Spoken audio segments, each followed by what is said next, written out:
Good morning, good afternoon and good evening wherever you are in the world. I'm James Schofield, the writer of the stories in this podcast, Behind the Bottom Line. Over the years, I've written lots of short stories for different magazines about the funny, sad and strange people and events I've experienced in business. In each episode, I read you my original story and afterwards I tell you something about the real-life background which inspired it. Today's story is called Changing Chairs. And while you're listening to it, you might like to ponder this little riddle. A father and son are in a car crash and are rushed to the hospital. The father dies. The boy is taken to the operating room and the surgeon says, "I can't operate on this boy. He's my son." Now, how is this possible? Changing Chairs. We sat around the boardroom table, waiting for Kingsley to arrive. Our company chairman liked to keep us waiting. Cynthia, his PA, put her perfectly made-up face around the door. "Mr. Adams will be here in a minute," she said. "He asked me to tell you to make sure everything was ready to begin. Unlike last time," she added, looking at me coldly. I said nothing. I was always ready. I just didn't always have the figures Kingsley wanted to see. I looked round the table, and my so-called colleagues avoided eye contact.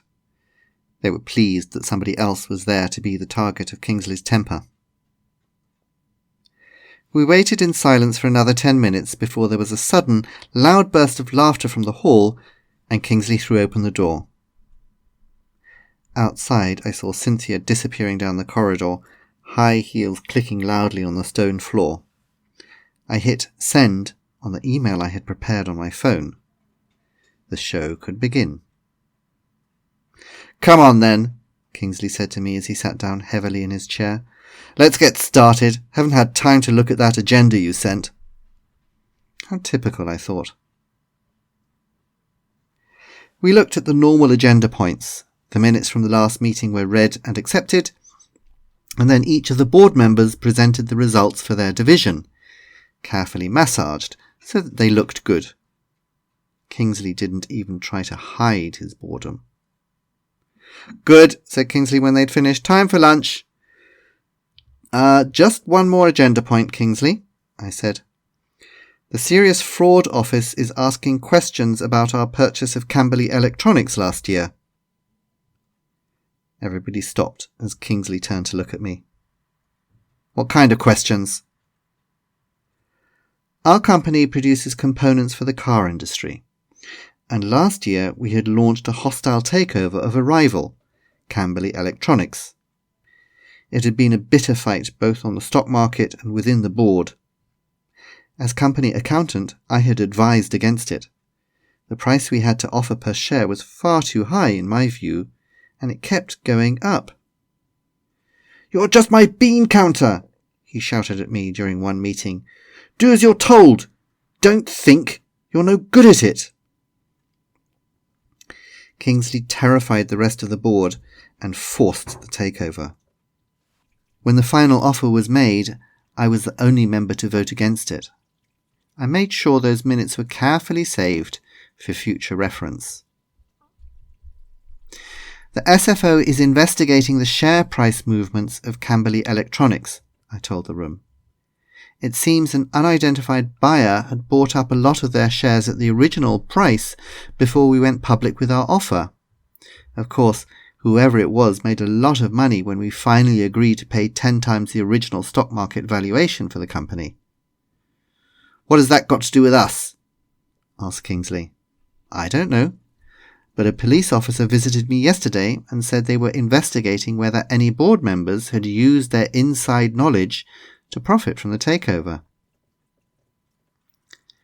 Instantly, chaos broke out around the table. It was amusing to see the terror on the faces of my colleagues as they considered the consequences of an investigation into their private affairs. I didn't think any of them had been involved in insider trading, but I was pretty sure that none of them had been completely honest with their taxes. "Quiet!" said Kingsley. hitting the table with his hand. "This is nonsense." Cynthia reappeared at the door, looking frightened. "Mr. Adams, for the past half hour, journalists have been calling to ask for an interview. They all say they've had an anonymous tip that there's a fraud investigation to do with Camberley Electronics." "I hate to say this," I said, "but I did warn the board about—" "Shut up!" shouted Kingsley. "Cynthia, get the legal department down here now!" He spent that night in a room with the lawyers, telephoning me frequently to check some financial details about the takeover bid. As I had expected, the police arrived at the company early the next morning. I made sure everything was available to them, and was outside watching as they left the building, carrying computers and boxes of documents, and with Kingsley in handcuffs. The photographers and journalists were ready, and Kingsley's furious face was all over the internet in minutes. The police like to make sure that happens. They call it the perp walk, short for perpetrator. They say it discourages other white-collar criminals. The rest of the day was chaos. The other board members ran around like headless chickens, not knowing what to do. Finally, I called an emergency meeting. "I'm sure there is no truth to these stories that Kingsley was the mystery buyer of Camberley Electronics shares," I said. "I imagine he'll be back in a couple of days. In the meantime, I propose I take over the day-to-day running of the company and handle the police and newspapers until he returns. All in favour, raise your hand." They all gratefully raised a hand. Nobody else wanted to deal with this. I got home very late. By then the police were providing information to the press. A USB stick had been sent to them anonymously, with details of a special account opened the previous year and used for trading in Camberley shares. Kingsley's wife had set it up, using her maiden name. "You," said Cynthia, getting up from in front of the television, where the business news headlines were full of the story, "were brilliant. It all worked perfectly." She kissed me on the lips. "Well, it was only thanks to you," I said. "You got his account password. Otherwise, we wouldn't have had any evidence." She brushed something off my jacket. "The man's an idiot. He used the same password for everything. Oh, but this is wonderful." She kissed me again. "So, what's your next step, Chairwoman Alice?" she asked.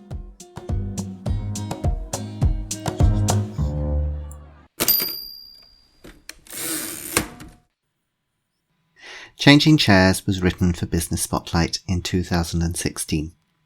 And I've always been quite interested in the figure of the tyrant chief executive officer. Mostly because I think that regimes which are based on fear are not just intrinsically bad, they always have within them the seeds of their own destruction.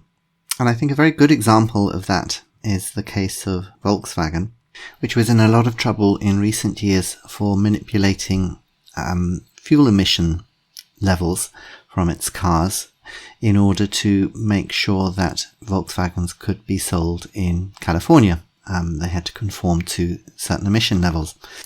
One of the reasons why this was able to happen in Volkswagen was because the senior management had a climate of fear, essentially. It was very difficult for people to object and to say when they thought there was something wrong. And I've seen this on a smaller scale in places that I've worked, in projects, for example, where something is going wrong, and you get what is called traffic light reporting. At the very bottom, the people actually doing the work report that something is going wrong. They say the situation is red. Their immediate management are reluctant to pass on the message that something is going badly wrong to their management. So they say, well, it's more kind of yellow rather than red. It's sort of, not perfect, but it's yellow. It's not desperate yet. And they pass that on to their management, and then their management pass it on to the top management, but they're even more reluctant to tell their top management what the situation is really like. So they say, well, yellow, I mean, yellow's fairly close to green. Yeah, we'll say it's a green. It'll come right on the night. And so that is how I think very often top management believes things are going well, and then are surprised when suddenly they realize that things weren't going right all the time. And you can't blame the people at the bottom for this. They do their best. They say when something is going wrong, but the message gets changed as it gets passed up the hierarchy, and this nearly always happens when you have this climate of fear, which apparently was very strong at Volkswagen at the time. And organizations where this exists are normally very, very unhealthy.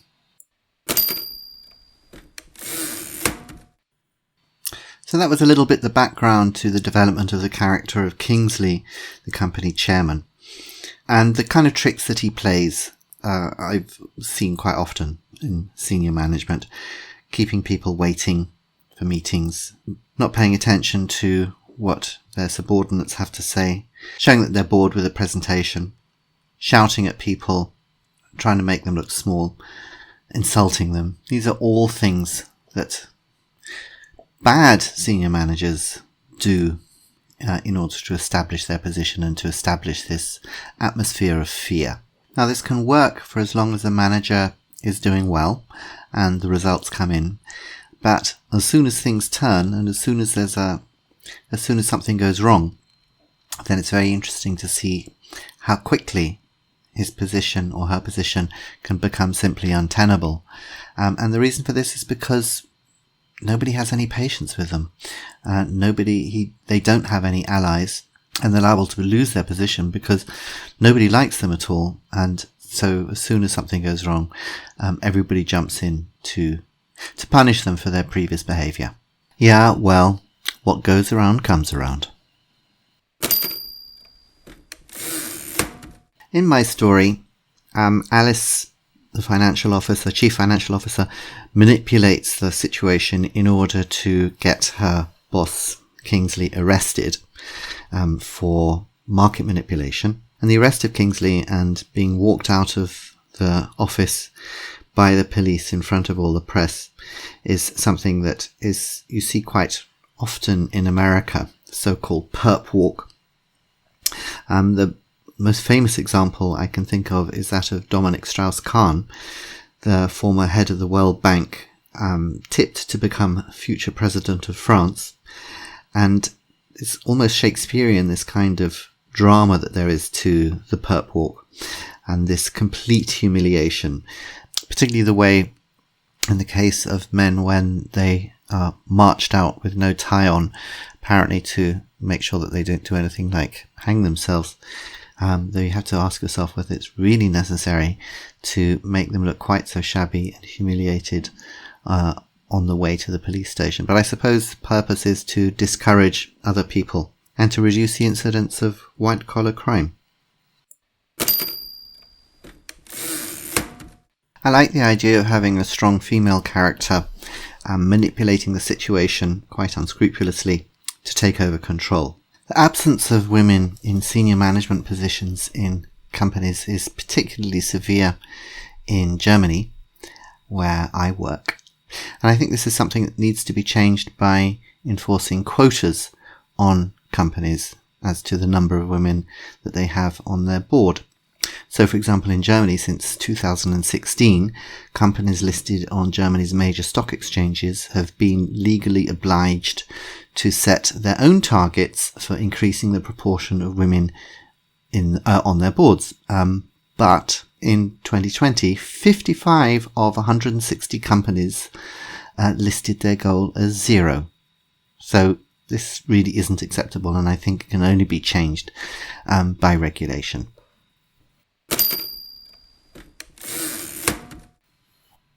Which brings me, of course, to the answer for the riddle that I set at the beginning of this episode Behind the Bottom Line. How could the surgeon say, "It's my son," and refuse to operate when the father had died in the car crash? The answer, of course, is that the surgeon was a woman and that she was the mother. But apparently, 75% of people when they hear that, are totally confused and cannot come up with this very, very easy explanation. Makes you think, doesn't it? So what I try to do in the story is to manipulate your assumptions with the description of the actions and the description of the behaviour and the description also of the clothes, so that you believed that the narrator was a man, whereas in fact you find out in the very last line that it was actually a woman. I hope I managed to do that. I hope you enjoyed this episode of Behind the Bottom Line. Please subscribe on Apple, Spotify or Google Podcast or whichever app you use, so that as soon as the next episode is available, you'll get it. In the meantime, catch up on any episodes you've missed, tell your friends about the show, give it a rating and write a review on the podcast app. And you can write to me directly at james.rupert.schofield@gmail.com. Until the next episode of Behind the Bottom Line, this is James Schofield saying goodbye.